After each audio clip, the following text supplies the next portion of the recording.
I'm Lise Leblanc, therapist, author, and life coach, and today I will explain the idealization and devaluation cycle that happens in BPD, as well as 10 things you need to know that can help you cope with this love-hate roller coaster.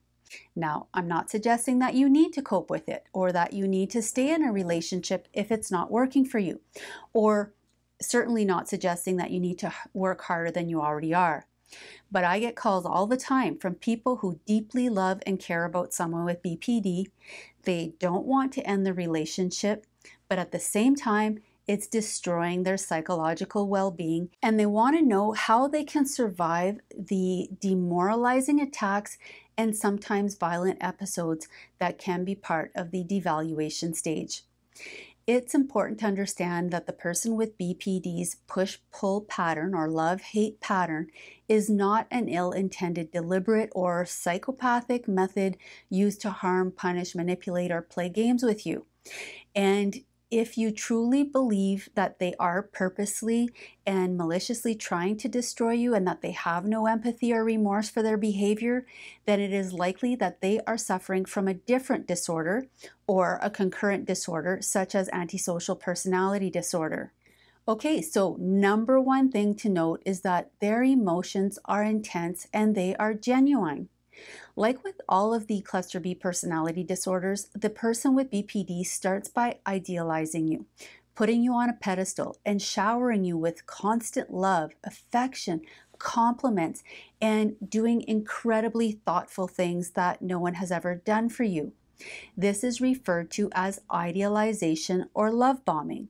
And during this stage, the person with BPD is actually experiencing genuine, intense feelings of infatuation and or love for you. And the ways in which they express these intense positive emotions will make you feel more loved, valued, and emotionally connected than you've ever felt in your life. You will feel like a hero, like you were put on this earth to protect and save them. You are their soulmate, and no matter how many times or how many soulmates have come and gone, every time the person with BPD falls in love, it feels just as real and just as powerful. And this is not to say that you're not their soulmate. I don't know. But I do want to say that they are being overwhelmed and overpowered by their feelings of lust, infatuation, and love. But at some point, this will switch to intense hate.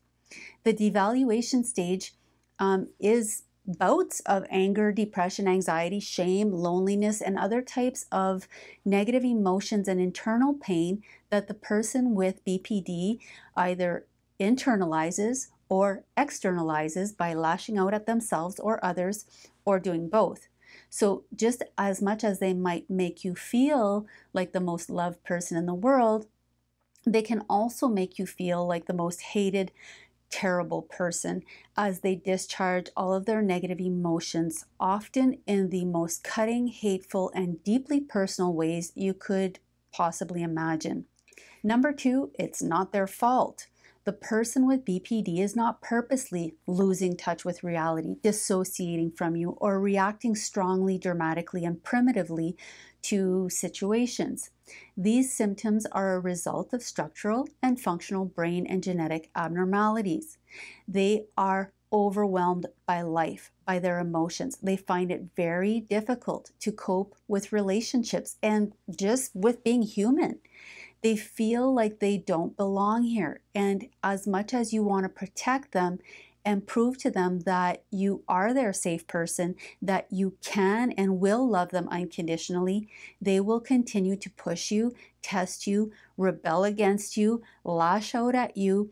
So it's critical to recognize that there will be two distinct sides to this person. One that is extremely loving and lovable, rational and creative, frightened and vulnerable, and the other that is hurtful, irrational, jealous, insecure, hateful, and attacking. And both of these sides are real. You may want only the side you fell in love with, but you cannot have one without the other. And the more you try to fix and get rid of the bad side, the more the person with BPD feels rejected, abandoned, and shamed. So my point is that these extremes coexist in those with BPD. And if you wish to remain in this relationship, especially if they are not receiving treatment, you must accept them for who they are, not who you want them to be. So mentally and emotionally prepare yourself to experience the love-hate roller coaster. Refrain from telling them that they are dramatic, overly sensitive, bipolar, or anything that suggests that they are bad, broken, or damaged. Number 3, it's not your fault either. While in the devaluation stage, the primitive part of their brain is telling them that you are a threat and that they need to protect themselves against you. Even if you've been on your best behavior and did nothing wrong, this can still happen. So you can try to avoid all their triggers. You can try responding this way or that way. You can try to be the absolute best perfect partner. But these switches from idealization to devaluation will still happen. They can't help it and you can't fix it. And the more you try, the more you will find yourself walking on eggshells, meaning you become extremely cautious about your words and actions out of fear of upsetting them. And the harder you work to avoid offending or upsetting them, the more they rely on you to control their stressors, their triggers, and eventually their entire environment.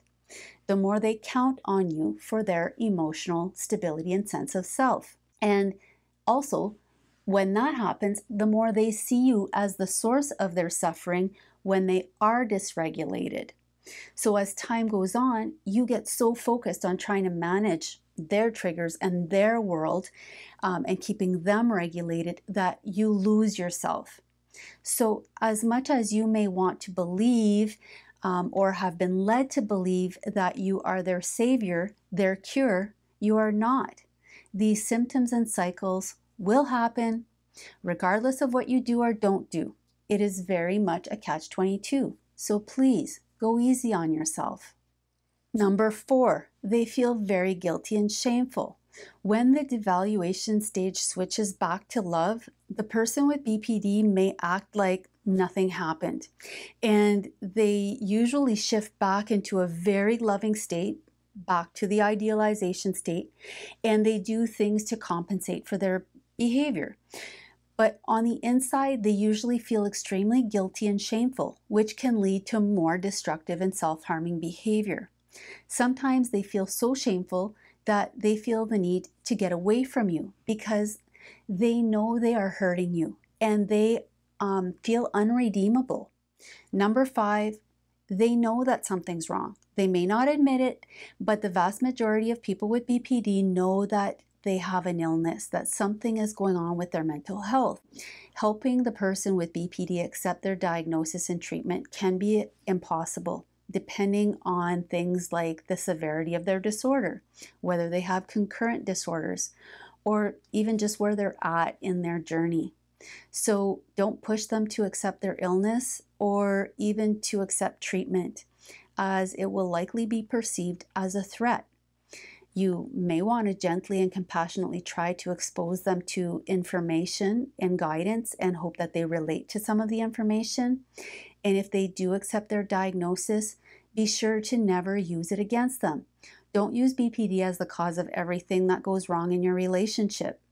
Admit when you're wrong. Take responsibility for your parts and learn to recognize when the disorder is in charge.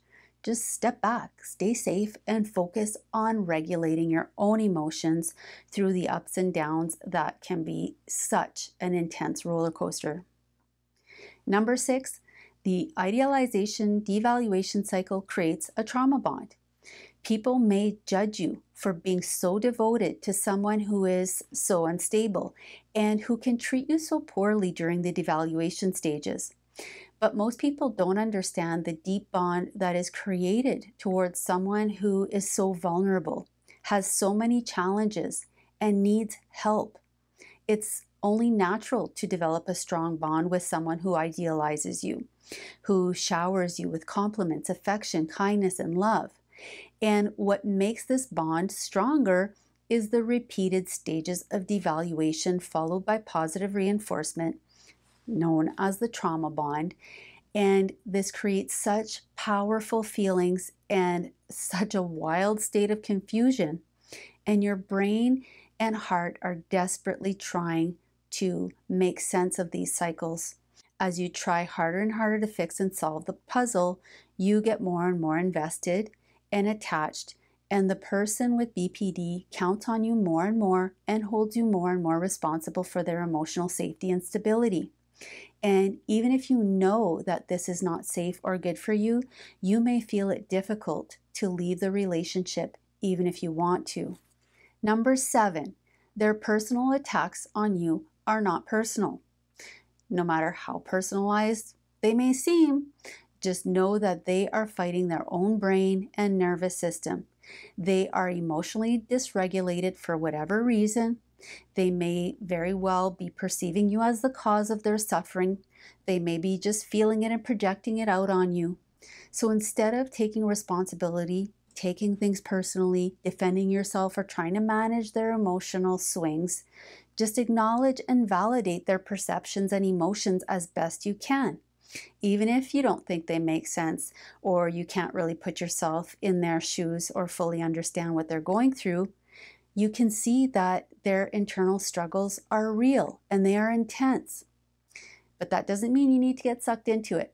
So find strategies that allow you to stay calm and not get emotionally triggered. Number 8, understand that promises and commitments made during an emotionally regulated state may not be kept when the person with BPD is struck by impulsivity, by a BPD episode, or while they are in the devaluation stages.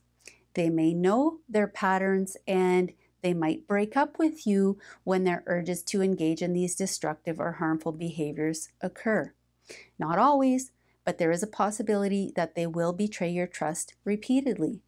And often they will be honest with you about what happened, what they did, promising never to do it again. When this is the case, especially when it happens repeatedly, it can destroy even the most well-intended efforts to love someone with BPD. Number 9, things won't get better with increased effort on your part. You may think things will adjust and get better, that if you just love and care enough, if you just try harder, if you could just be the perfect partner, that things will improve. But it is highly unlikely that BPD symptoms will improve without intensive treatment. The exception here is if it's a milder form of the illness, which in some cases can improve as the person ages, but with more severe forms, it tends to get much worse. So understand and accept that the person with BPD may need a lifetime of intensive treatment to manage the symptoms of this disorder, and that they may not be willing or able to commit to this. Number 10, you are human too. The amount of pain and suffering that a person with BPD can unleash on you can really break you down psychologically over time, even when you know it's not their fault or yours. Being repeatedly subjected to some of these behaviors and cycles can be very distressing and difficult to cope with. And as much as the person with BPD is human and in need of love and acceptance, so are you. Even though they are not always in control of their emotions and behavior and feel remorseful, it can be unbearable to go through these cycles of devaluation. And you may need to step away for your own psychological safety and well-being. And if you do stay in this relationship, do so consciously, not out of guilt. I've often heard people say things like, would you discard your beloved cat or dog if they bit you out of fear and panic? And some will say yes, some will say no. You have a right to decide how many scars and injuries you will tolerate. And if you continue to accept this, just know that without treatment, more and more of their shame might be associated to you, and releasing that shame may require releasing you. Believing that a fresh start with someone new would allow them to redeem themselves. Usually it's someone that they perceive as being better able to meet their needs.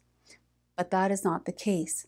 And after the discard, they may dissociate from you completely, never looking back. Or they may struggle with their attachment to you for years, sometimes even the rest of their lives. But one thing is for certain, you will struggle to let go of them and may regret the years that you spent trying to love them unconditionally, only to be discarded. If you like this video, please subscribe to my channel, and for more information on the 4 types of borderline personality disorder, click on the link above.